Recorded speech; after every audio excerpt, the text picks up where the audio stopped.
the promo for the morning. And we've been going to Haida Gwaii for a number of years.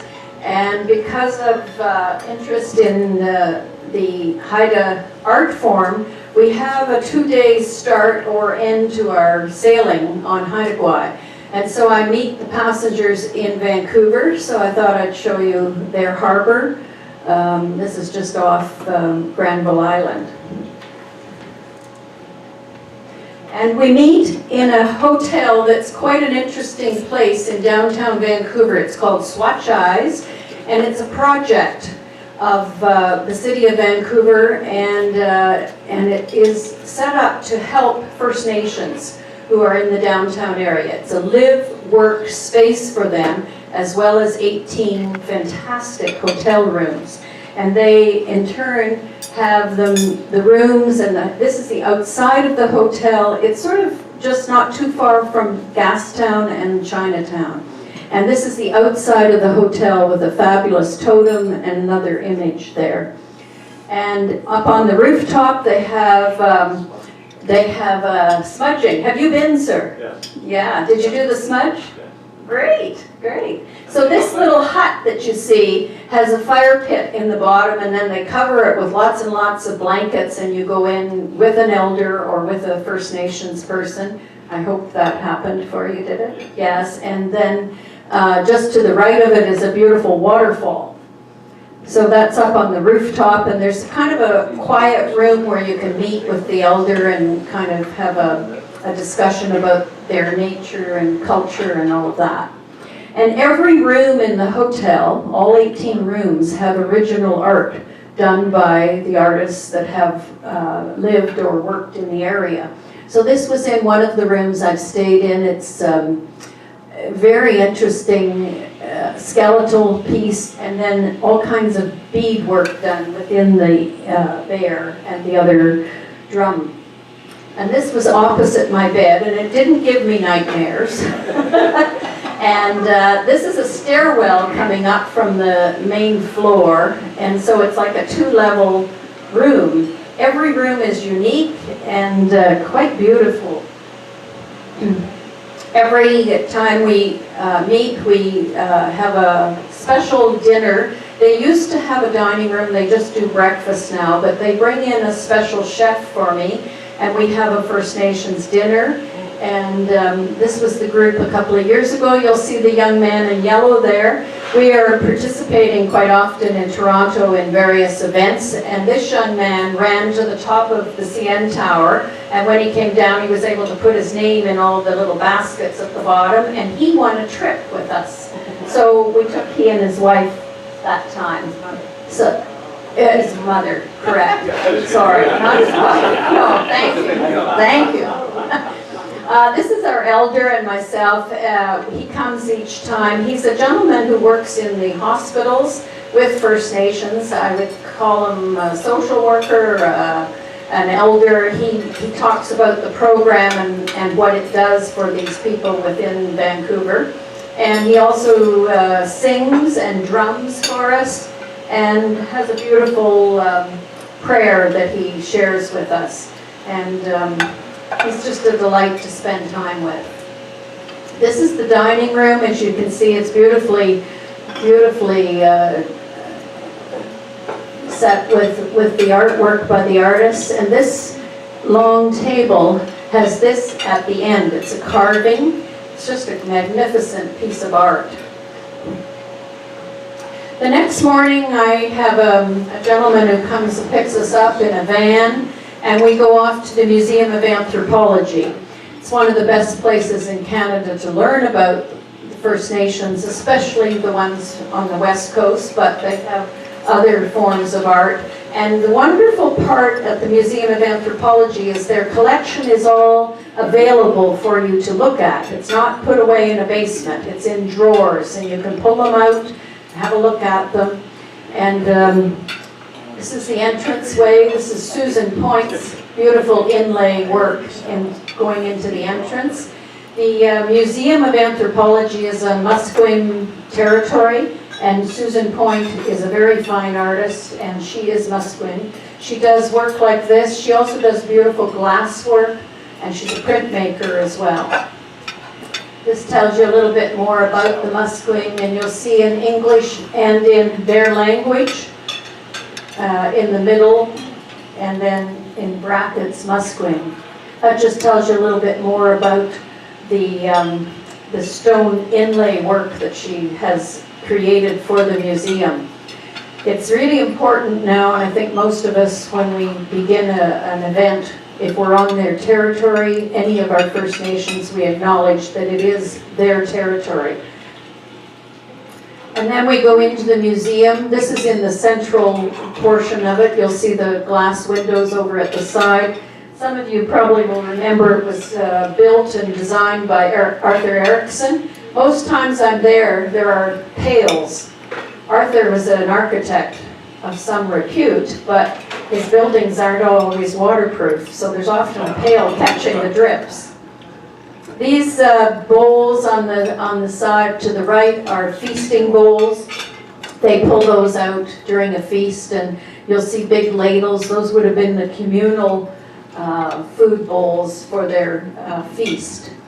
And the big totems from various tribes. And then we have a lovely time sitting in front of Bill Reed's beautiful yellow cedar raven and the creation of man. This is a piece, it isn't one piece of yellow cedar. He put it together. You people who deal with boats will know how that kind of could be done. It's several poles or trees put together before he carved it. And in behind there in the dark space are beautiful pieces of his jewelry. You'll probably remember Bill Reed was a CBC announcer, and long before he ever knew that he was of Haida extract or First Nations. And there's another shot of it. This was on display. The displays change at the Museum of Anthropology. This is a very famous West Coast artist, Rex Proulton. I think it's a bit tongue-in-cheek with the American fella on the left. We're represented by Canada in the middle and then Britain. He's a very kind of in-your-face artist, very strong imagery. And now we've moved down to the Bill Reed Gallery. We leave the Museum of Anthropology after lunch and travel down below the Vancouver Art Gallery, and the city of Vancouver is a gem of a gallery that celebrates Bill Reed. It also has exhibitions that rotate through, but this is Bill's own piece that he did of Raven. Same imagery as the yellow cedar, but this is done in marble. And then this one, same image again, done in pure gold. He made his career particularly with jewelry, and there's an incredible collection there, which his wife, his second wife, has given to the gallery to hold in perpetuity, I believe. So now, how do I get to the next section? Down there, do I use this? Yeah, there, I got it. But I don't want that image, I don't think. Oops.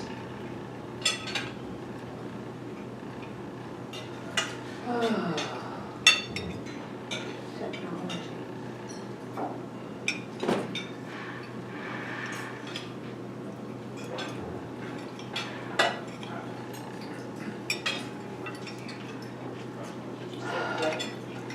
Sorry?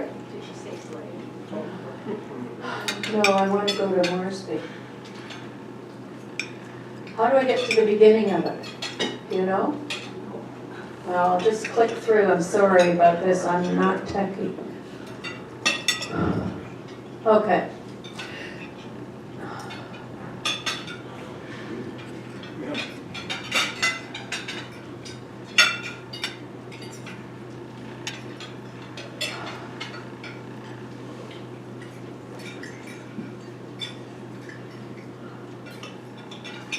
So after we've done Vancouver, we get on a plane and we fly for about 2.5 hours out into the Pacific to what we know now as Haida Gwaii. You might know it as the Queen Charlotte Islands.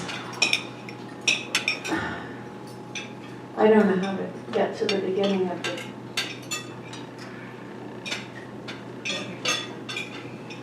I think I'm going to start bringing more stuff.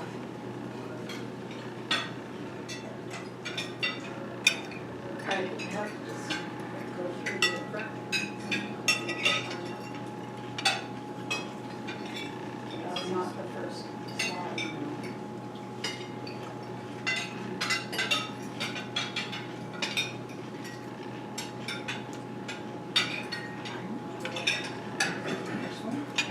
No, but maybe I'll just talk. If you could get it.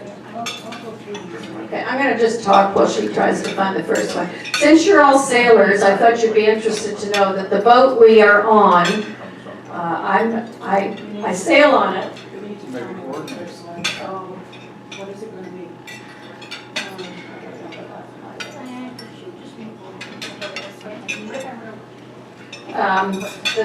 Just keep going, I'll tell you. It was designed by ER Yacht Design, and it's built by the West Coast Custom Yachts in 2016. Oh, this is our new one, I think. We're having a new ship this year, and it's certified by the Canadian Ministry of Transport for 18 passengers. It's 82 feet and 10 inches, and the beam is 21 inches. The displacement is 59,000 kg, or 130 pounds, 130,000 pounds. The draft, you're getting there. The draft is 3.2 meters, or 10 feet, 6 inches. And the sails are sloop rigged with 2,800 square feet of working sail. Does that sound good? Yeah? Okay. That's the new one I'm going to have this year. So I'm pretty excited because we'll have a little bit classier place for our passengers. They'll actually have a room with a private bathroom in each cabin. Maybe I'll just talk. Okay, so I'll just talk from there. That's good. This is actually a shot of some of the passengers at our water hole. We carry enough water for showers and whatever we need, but usually partway through our sail we have to stop off and get fresh water. So this is the spot where we are, and they're all bending over looking, because this is what you see when you look over the dock. All those little critters are hanging on to the dock. I think that's me taking a picture of them. And they're magnificent, and they change and they move, and they're just beautiful mollusks. That was our ship, the Island Roamer, that we had for several years. We'll have it as well, but I won't be on that one this year. So that sort of bluey hose is what fills us up with the fresh water at a watering spot. And that's yours truly with some kelp. And these jellyfish are all over the place. They're great fun to watch, and they move along with us. And we have eagles all over the place. Every day we get off the sailing vessel and we go to shore on these little dinghies, and they're quite serviceable. And morning and night, I encourage all of the passengers to get out and explore the shoreline via kayaks, because you get to see the little otters and the birds and have some quiet time. I think if you're a sailor, you appreciate time on your own, getting away from the ship. This is now one of the sites. Each day when we are traveling Wahanas, we radio in to the watchman. The Haida people have built cabins in the various sites, and we radio in the morning. Our captain is very familiar with all of the watchmen, and we ask permission to come on their land. You do not go on Haida Gwaii just by, a motorboat and zoom up. You ask permission to go on their land. This is one of the places we land at. We don't have docks. The only place there's a dock is at the watering hole where we get fresh water. The rest of the time we're landing on a beach. And I'm very privileged to have a PhD naturalist. She worked in the Arctic. She was a diver up in the Arctic, documenting the critters under the sea. But she now lives in the national park just off Haida Gwaii, and she comes on board with us.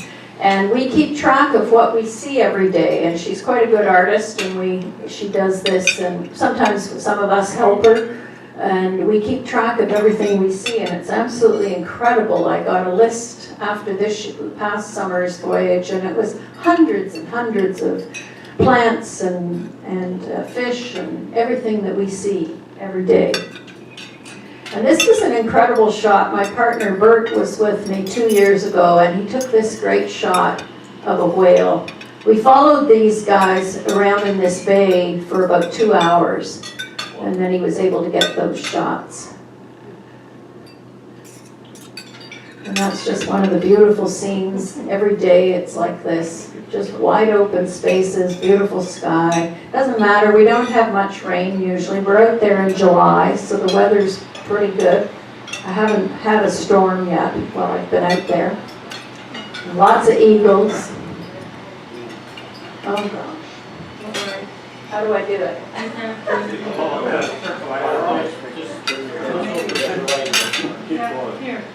Keep going. It's one of the totems.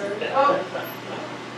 That's okay. We won't worry about it. This is where we land. This was the beginning slide that we never got to. This is in Sandspit, and this is the towns. They created this out of wood. It's because there are many, many fishermen go to this area to fish, and so they've used salmon as their town mascot. The next morning after we leave Sandspit, we take a ferry across to the North Island, and this is the Skidegate Heritage Centre. The story goes that our former Prime Minister, Pierre Elliott, and his then first wife, traveled to Haida Gwaii on their honeymoon, and when they came to Skidegate, apparently Pierre stood on the shore and said, "This is a magnificent site. We need to have a museum for you people." And so that's when they got together and started raising the money to put this beautiful, magnificent museum together. And this is the main building with my group around. The fellow in the blue on the left is our guide for the day, a brilliant student. And then there's a series of buildings all the way along until we get to the carving woodshed. So each building has totems, and it seems to me, because I've been going for a few years now, that every few years a new clan builds a totem or carves a totem and has it installed. So it's a fresh sight every time I go. And there's just so many stories that go with all of these. This is Bill Reed's canoe. After he died, his clan carved this canoe, and they used it to take his ashes back to his family's site. And I've been privileged to see it out on the sea. The Haida really treasure this, and they take very good care of it. But it does just sit on the shoreline. That's looking out from the Skidegate Heritage Centre. And this is the carving shed, and we as visitors are encouraged to carve. We're invited to try it, to take some of the cedar home with us, to experience it. There's a totem in the background there that's sort of gray, lying flat. That apparently was one that Bill worked on. It's not always, this year when I went it wasn't there, but it has been for many years. But you can see the length of it. It's quite a long building, and there's always a couple of guys around carving. And as you come out of the carving shed back into what is the museum, this is actually a burial house. So some of you may know that when the chiefs die, Their bones were eventually put into a box and put at the very top of the totem pole. And some of the lesser people don't get to go on the top. So they go into what is a burial house. And I think also nowadays, if there's been a chief up in the top in a box, his box may have been put into a burial house. This is a man-made replication, but there are burial bones in it. It's just outside, and that's the way they want it. They don't want anything that would be forever. They believe in letting everything go back into the land, including their own bones.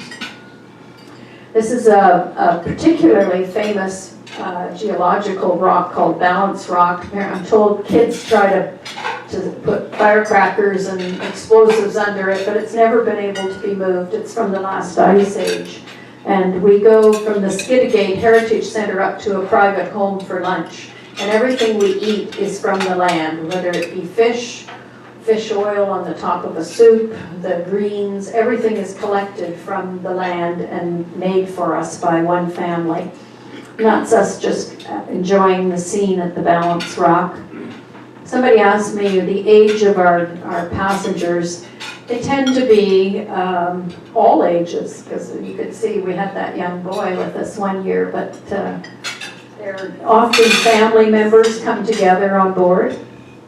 And that's just one of the beautiful sights, looking out to the ocean. And some of the things in the ocean. The butter clams, those white clams at the foreground, are used to mark all the trails on the Haida Gwaii. That's my hand holding up a starfish, more of the forest. Beautiful scenes. This is the house at Bill Reed's family's site. And you can see it's just left. Those are the big logs that would have been the house. They're not the totems, they're the actual house. And it's going back into the forest. We do not touch it, and we do not walk on it. And we are asked not to touch anything on Haida Gwaii, not the plants. And I'm not supposed to touch even the starfish, but I did for the photo. This is Bill Reed's memorial at his family's site. And you can see some of the people have brought clam shells and stones and different things from the sea to honor him. And this is another chief that also has a memorial there. This piece is made from copper. Copper is a particularly special substance to the Haida Gwaii, and that's a breastplate. You'll see that image on a lot of their decorative pieces. And this is a very special part of Haida Gwaii. This is the black bear. It's the only place in the world this bear exists. He has developed a longer lower jaw to help him open up his clams. So he forages along on the shoreline, and we were really fortunate. We see them all the time, but this guy stayed around for a long time for picture taking. And we see these guys every year. These are sea lions. They are great fun to watch and cavort, but they really stink. So we try to go, upwind or downwind. Which would it be? Upwind. I love watching them, but I can't stand the smell. And that's just to show you one of the walkways. Two people walking through the forest. Sometimes it's not as well delineated as that, but that one was really safe and easy for walking. And that's one shots. You'll see the totems in the background, and they're just decaying gradually. And this is one of the watchmen. The watchmen can be men or women. Sometimes they're children. They're trying to train teenagers to be there. But they're left in these secluded spots for a couple of weeks or a month at a time. So sometimes it works out better than others. This is, to just give you an idea, this is one of the totems. And so the burial box would have been up in that part right there. But in this case, it's fallen down. And it's just left. And that's another one. And this is a beautiful view looking out from this particular site. This site has probably the most totems that I've ever experienced. It's quite powerful. And you can see in the foreground the little white clams. They're very insistent that we as visitors stay within those clams. They don't want us climbing around on their land. And they talk about it, it's theirs. This girl was particularly eloquent, just really passionate about her people. That's my partner Bert and I, on a beautiful scene. Now, can I get down to that other one, or is my time up? No, you're good. Can I just do that? Okay. No, but I'll just talk about it. So this is not part of what Adventure Canada does, but my friend Bert and I went to the North Island, which is Graham Island. We rented a car in Sandspit, took the ferry over, and then proceeded up through the Graham Island to Tillel, and then eventually up to Massett. And these little guys are everywhere you go on Graham Island. We went for dinner one night just north of Tillel, and I said, well, let's drive partway up to Massett, because the sun was, staying up for a long time. We counted, I think, something like 75 deer in about a half an hour. They're just everywhere. No, I don't think it was the same one. Some of them were mothers and some were daddies, like this one. This one's at least got some horns. This is a wonderful spot. It was a B&B that we stayed at Tillel, which is halfway up to Massett. Tillel is at the edge of a little river that goes into the ocean. And this fellow is a stone hound, and he carves semi-precious stones. And he has this beautiful gallery outside his little gallery. These were magnificent sculptures. This, for me, was a big treat. There's a gallery right across from this place. And when I went upstairs, I found this beautiful bear on the wall. Some of you may know the name James Houston. He wrote many, many books published by Douglas Gibson here in Toronto. But James Houston is the man that the government sent north to the Arctic in the late 50s. And he was an artist who has been attributed with starting all of the industry of Inuit art. So near and dear to my heart, I've known him for many years. He's deceased now. And tomorrow I'm going to Corning, New York for the American Inuit Art Society. And we're holding it in Corning, New York because James left the Arctic in Canada and went to work for Steuben Glass as an artist. And of course the Steuben factory and some of the manufacturing is in Corning, New York at the Glass Works. So his son John, who is a good friend of mine, will be there to talk about the family history and the connection from our Canadian Arctic down to New York and Steuben Glass. Yes?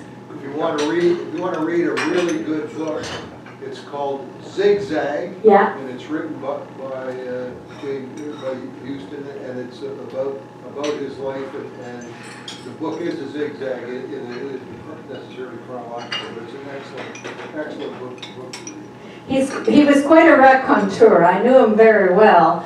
And I also know Douglas Gibson, his publisher, and Douglas can't sing his praises enough. He is a really interesting author. He's written many, many books. On Monday I was given a new book that I hadn't even read yet, and it's all about his life with Alice at Tillel, where he built a little cabin and fished in the river at Tillel. So this was just sitting on the wall, this magnificent bear. You can see the brilliance of the man as an artist. Oh, what have we got? So the gallery that's at Tillel is a husband and wife team. They've been there a long, long time, and he's built this incredible sort of pathway. They open it up to school children and take them around on it, and this is a lovely little sort of Hansel and Gretel cabin. And that's the roof of it from the inside. That's Bert and I out on the rocks, and this is sort of the backlash of the Tillel River. This is the gentleman who's built these incredible gardenscapes, and it's a wonderful place to walk, lovely trail to go on, including the chickens. They raise all their food. Food is really expensive on Haida Gwaii because a lot of it has to be brought in. This is the gallery. It's called Sitka Studio. It has wonderful First Nations artwork in it and also some Inuit. This is at James Houston's cabin. This piece, I don't know, I lived in Winnipeg for many years, and for some reason this piece is made out of cement from something to do with Winnipeg, but I don't know what. And these are totems that James Houston had commissioned for his land. He bought this place and went to it many times for many, many years. Like he'd go several times a year. He was a great fisherman. If you've read his books, you might know about that. That's me in front of one of the totems. This is another picture of it. They're magnificent. Just in behind that piece, you can see a little bit of a bridge. That's on the Tillel River. Apparently, it's one of the best fishing spots he ever fished from. And that is actually James Houston's writing cabin. He built that for himself. So he and Alice had the cottage, but that's his little writing cabin. Someone else has bought the property now. The boys don't own it. That's the cottage. It's right beside the road if you go through the town. And that's that piece from Winnipeg. I don't know why. Something about bears on Broadway. Anybody know Winnipeg? That's a big street in downtown Winnipeg. And this is up in Massett. I thought since you're sailors, I'd show you a few pictures. There's a big fishing industry at Massett, at the top end of Haida Gwaii, and it's very active. Bert's a photographer of birds, so we'll see a few eagles. He spent about 3 hours one night taking these shots of eagles. The First Nations on Haida Gwaii certainly have come into their own in the latter few years. This is an image, I do needlepoint. I had bought a piece up in Alaska because I didn't have room for any more art. I bought a piece of needlepoint and I made it. It looks just like this frog. And this was at Sherry's Gas Bar. Best place I've ever had venison, and my father was a hunter. We had venison one day, we went back the next day and had salmon. The place where I'm paying the bill right there is one log, right from where I'm standing to the front door. It's a slice of a log. It's an incredible place. It was the locals who told us, go to eat at the gas bar. You have to ask the locals where to eat, because we didn't know. That's what it looks like from the front. Best food. And these are the totems around in Massett. So this is the big hot spot on Haida Gwaii to look at their art. And it seemed like almost every house had a totem. Some of them are commemorating special birthdays, special anniversaries. This is a very famous art gallery, and it's where I bought the shirt, actually, that I'm wearing, and it's run by Robert Davidson's stepmother. Robert Davidson's father married twice, and he's now deceased, but his wife continues to run this fabulous gallery called Haida Arts and Jewelry. Highly recommended. And this is a young man who carved on the reconciliation pole. Gwaii is the son of a very close friend of mine. My friend was married to the chief of the Haida, and I knew that Jolin, this is Jolin, was carving on the reconciliation pole 2 years ago with Jim Hart. That's Jim and I and Jolin. And if you go to Vancouver, I really highly recommend you go to the University of British Columbia and find out where the reconciliation pole is installed. It is still being carved on. The logistics of moving that pole across the ocean from Haida Gwaii to Vancouver became really, really tough. So this is 2 years ago, and then the pole was delivered last summer and installed on UBC's campus. When we were there in July this year, Jim Hart was still carving on the ladder, the lower 12 feet of the pole. As many of you know, a large portion of every pole is down in the ground. So he brought it across, and I spoke with somebody just the other day. He's still working on that pole. It hasn't been finished totally, but halfway up the pole is the image of a schoolhouse. And on that schoolhouse are hammered on 60,000 copper nails to represent the children who have spent their lives in those terrible schools. It's quite moving, and I was quite privileged to carve on this pole. It's pretty near and dear to me. And Jim had it just outside his house on the ground. So that gray part that we're looking at right there would be the part that's down in the ground now. Probably 15 to 20 feet of it. This is on the way out to the other road out of Massett. This is Moon Over Nankoon Bakery. Best cinnamon buns I ever had. And it's run by a couple of young gals, and they cook in that all summer. And this is just the road going out to it. This is the sign between Massett, between where probably you and I would live in Massett and the actual native reservation part that is not a reservation anymore. And that's the scene looking out to the harbor where all those fishing boats come in and out.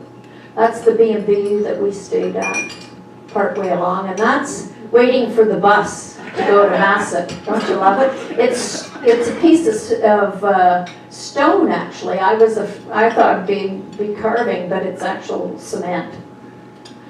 And that was the sign in Massett. And the town's quite special. And these are sandhill cranes, just to finish off. And finally, this is the canoe of Bill Reed's. This is Bill Reed's with all the the paddlers inside. We were in Skidegate for what they call Skidegate Days in July. It was great fun. And it was hard to get a picture of the Bill Reed canoe without all the other ships or boats around it, because they protect it so much. They never let it out of their sight. And this is just up a hill. It's the entrance to the Spirit Lake Trail, a beautiful place if you get to Skidegate to go for a hike on this beautiful shore in Haida Gwaii. Are there any questions? Anything you want to ask me? Yes, Jim? The totem poles, are they one piece of a tree, or is the cedar, not cedar, but whatever the other side? It's cedar. Added on, it looks like they could be a combination of pieces of... It's one pole or one tree, so you imagine they have to walk through the forest to find that tree. It's pretty hard with to a find. wide enough diameter. Yeah. Now some of the totems have an extra piece, like wings put on it, so that could be an added-on piece. Yeah. But for the most part, it's one solid piece. Yeah, so the reconciliation pole is really, really special because it's very tall. Thank you. Any other questions? Yes, sir.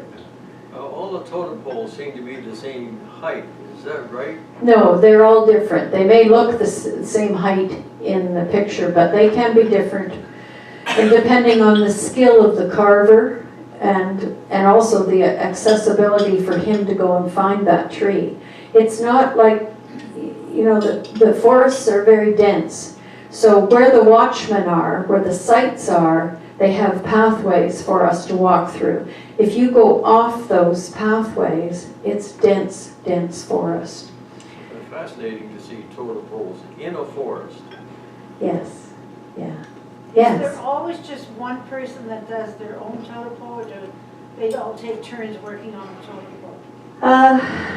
They might choose the actual tree themselves, and you might have like Jim Hart is the major carver. He's chief, I think he's the current chief of the Haida. So he was chosen to make that particular special reconciliation pole. It's very much part of his life to make that particular pole. It was his statement, really. But quite often, as you saw, my young friend Jolyn was working on it. There were about 3 or 4 of them that day working on it. So he would hire them. They're paid to it's not for love of the wood or anything. They're paid. There's money involved when you make art. So they're paid. I don't know how Jim paid for his pole. I don't know that part of the story. I didn't ask him. It's one of the things that I know from working with First Nations and generally, money is a tough thing to talk about. When I worked in the north, and I would make it known that I was coming to the village, the community, to buy art. And so they would all line up to bring me their art. Well, it's pretty hard when they're standing right in front of you for me to say, no, I don't want that piece. Or no, I don't want to pay you. The Inuit are not as strong, or maybe now they are a bit better than 30 years ago when I started, but they wouldn't suggest a price. I would have to say, well, how about 50? And they'd just say, yes, that's fine. So it's negotiable, certainly, but it's also pretty tough. That's all the money they get usually. So it's their livelihood. Yeah, any other questions?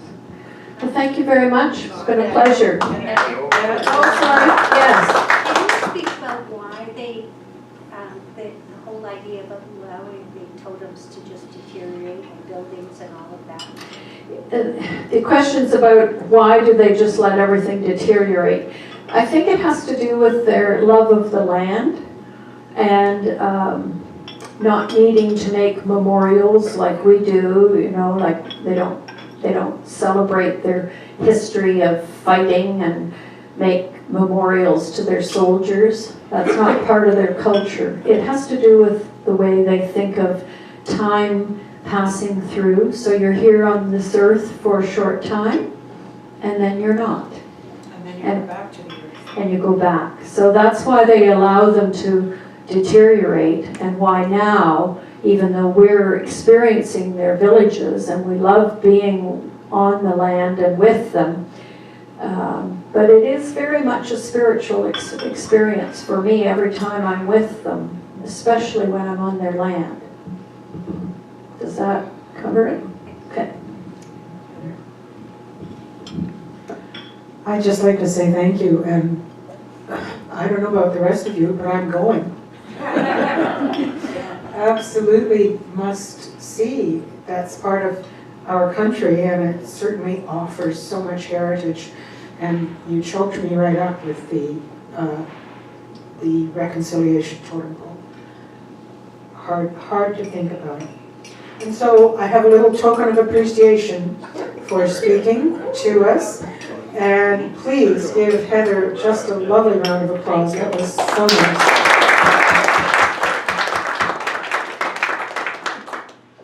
And next week, you have me. Thank you. Sally and Noel will be here to tell us about their circumnavigation of Ireland from Dingle to New Ross. If you remember, last year we did New Ross to Dingle, and so they will continue that. And I'll just give you a little bit of my experience in Dublin. And then the following week, Gail Fraser, an associate professor with environmental studies at York University, will speak about the double-crested cormorant and protected areas in the Great Lakes. I just thought that this would be a very interesting talk because the cormorant is the bane of many sailors. And so we may just get the other side of the cormorant. And with that, pipes out.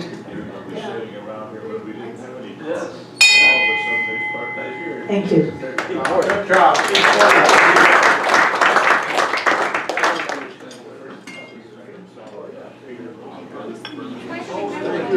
John, anytime, before you go.